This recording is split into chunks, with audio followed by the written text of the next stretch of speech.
Hey, this is Greg Gitter. Today's business lesson comes from Brad Jacobs' new book, How to Make a Few Billion Dollars. I hadn't heard of Brad until I listened to David Senra's excellent Founders podcast this week, but he is the key force behind some B2B companies you might have heard of, such as United Rentals and XPO Logistics. In total, he's founded 7 companies, which includes 2 spin-offs, and all of those companies have become billion-dollar or multi-billion-dollar enterprises. Brad just published How to Make a Few Billion Dollars 2 weeks ago, and it's teeming with useful business information.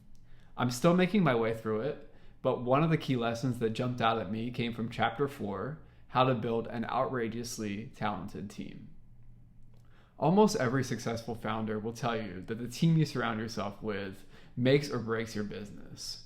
You want people who are easy to work with, bring good ideas to the table, and multiply the success of the company. There's just some combination of curiosity, talent, attitude, and execution that sets apart the best employees from the rest. The best employees will probably have quirks, but the other qualities far outweigh the challenges. In Brad's book, he says, when a company fails to pay attention to performance and attitude, good employees and mediocre employees may coexist for months or years without management taking action. This is a lose-lose situation that can stifle the good employee and hurt the organization because a mediocre teammate can drag down team spirit. He also says that you should do everything in your power to hire and keep A players. Losing an A player is a cardinal sin that could cost the company millions or even more. He says, my goal is to have every position in the company filled by an A player. Inevitably, we'll have some Bs, but we don't want any C's at all. We're a C-free zone. For a real-world example of this, Apple's $427 million acquisition of Next was essentially a ploy to rehire Steve Jobs. That decision was extremely expensive at the time, but Steve turned the company around, and now the company is hovering around a $3 trillion market cap.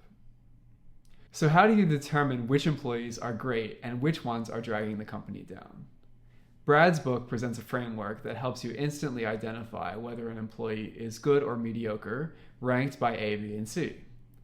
His thought experiment goes like this. Imagine the employee coming into your office and quitting without warning. They tell you they already accepted a new job offer and bought a house in another city. There's just no way they're coming back. If your first thought is, I was going to fire this person sooner or later anyway, so no big deal, and now we won't have to pay severance, then it's a C player. If your reaction is, I don't like this, but I can live with it. The transition period might be a little bumpy, but we'll run a search and find someone else, maybe someone even better. It's a B player. And if your reaction is internal panic, we're so screwed, how did we even get into this situation? There's no way we're going to find someone as fantastic as this person. It's an A player. Now, once companies grow beyond 10 or 20 employees, you start introducing layers of management, and the leader might not be able to form an opinion of everyone in the organization anymore. In this case, HR and management tend to look at performance metrics. If someone is hitting their performance goals, they are probably an A or B player, depending on the aggressiveness of the targets.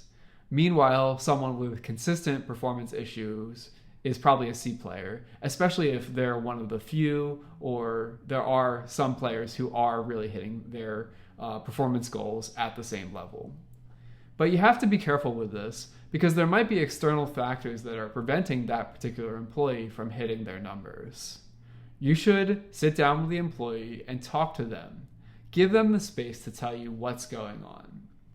If, after talking to them, you still believe they're in control of their numbers, give them a 60-day performance improvement plan. After those 60 days, if they did not significantly improve, it's time to let them go. Brad says, the best advice I can offer is to graciously, immediately exit that person from the company. Otherwise, today's bad results will likely be repeated over and over again in the future. The key point here is graciously. You want to be decisive but compassionate. Let them go with their head held high and don't be cheap on the severance. Brad says, Don't create a situation where, a decade from now, you still avoid them in the supermarket.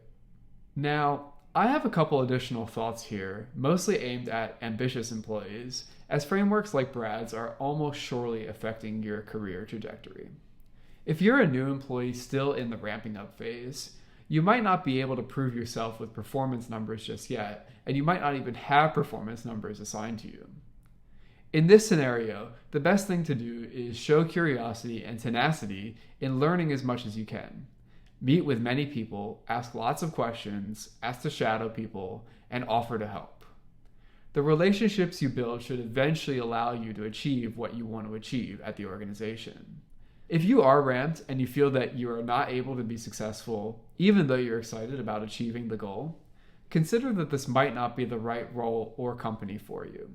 There are just some companies with internal forces that get in the way of success, and it's frustrating for ambitious employees to try to forge a path when there's a lot of negativity and pressure to conform to mediocrity.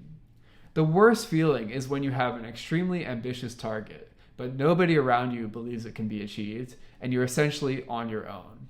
That is where you want to get away from.